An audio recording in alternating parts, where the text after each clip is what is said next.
Hi Eddie Axel's family, I hope you've had a great start into the new week so far and that you maybe already have taken the first steps and ticked off the first things off your personal to-do list for today and this week based on your respective plans developed and your goals set, short, medium and long term.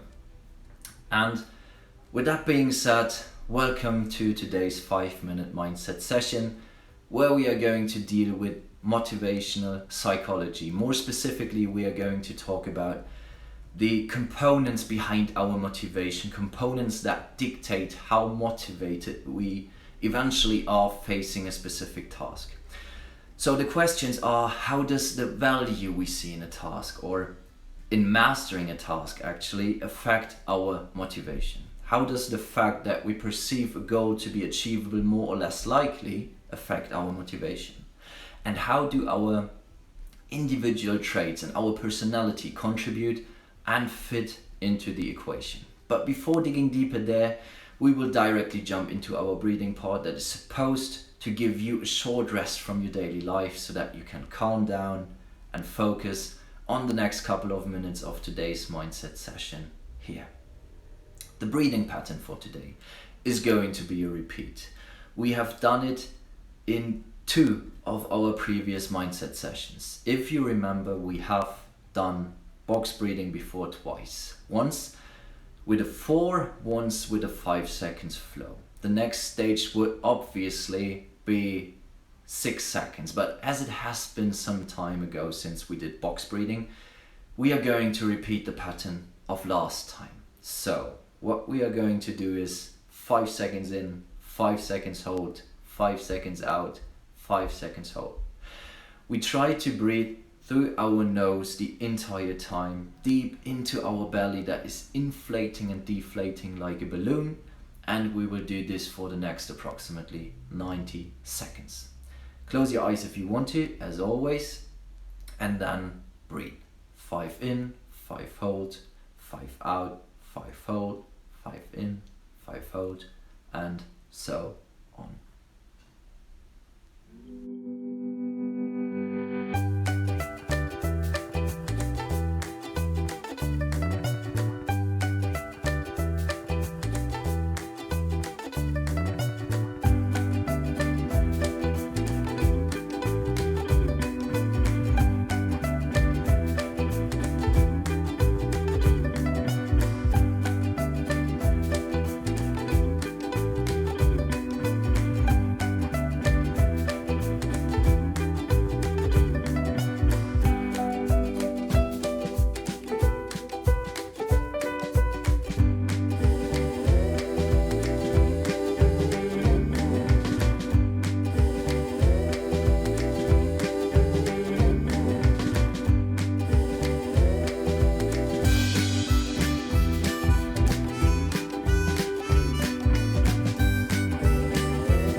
Fantastic, alright.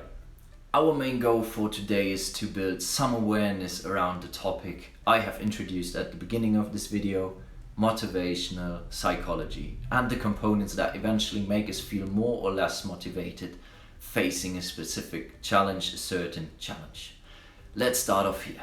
Most of you probably have heard these expressions, extrinsic and intrinsic motivation. These 2 things basically describe the difference between being motivated and being motivated. So, what does that mean? While a form of extrinsic motivation would be your boss telling you to work faster because there is that deadline you have to meet. So, you're being motivated from outside. On the other side of that spectrum would be you working hard and diligently on a specific task because you simply enjoy what you are doing, and that is the main value you're attributing to the work, even if you would not get paid. Thus, you're being motivated again, but now from inside.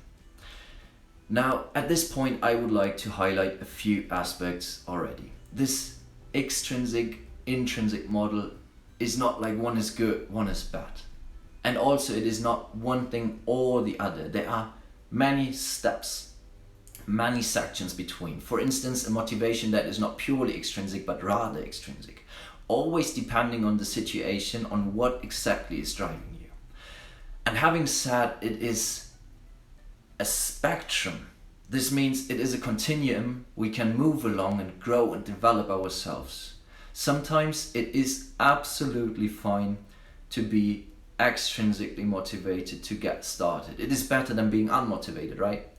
So maybe we are going to the gym because we feel some form of rather extrinsic motivation, some external regulation, external pressure, because we are punishment or award driven. Maybe we go to the gym in the beginning due to some sort of perk that is granted to us by our health insurance company. And then only in the following we might develop these things called introjected, identified and integrated regulations. We start seeing and perceiving a value in our daily movement that is becoming more and more emotional and less rational. We perceive a value that is moving towards an enjoyment of exercising. Because you start to recognize how important health is and how good it makes you feel to take care of it. You begin connecting to other people. You find training fellows and friends and so on. Now your motivation has become rather intrinsic, almost automatically. We might conclude extrinsic motivation starts the engine. Intrinsic motivation keeps it going. In literature around this topic, there is talk of incentives that pull you or push you. In the latter case, they would rather be labeled as needs or drives, but the general principle behind it stays exactly the same. So today we have talked about the first component that is part of the formula leading to our net motivation on the other side of the equal sign. We have talked about the value you see in what you do, extrinsic and intrinsic drives, incentives, their relationship and importance. Remember, everything that is starting the engine in the first place, doesn't matter how tiny that push might feel, is better than feeling nothing, being unmotivated and not even looking for your car key. The other two things that play a role in the equation mentioned are expectancy, so the probability you perceive when you're thinking about, will I be successful tackling this challenge or not, as well as your personality traits. These aspects will be the topic for next week in our next mindset session on next Monday. For today, that's it everyone. Thank you so much for tuning in. Have a fantastic week.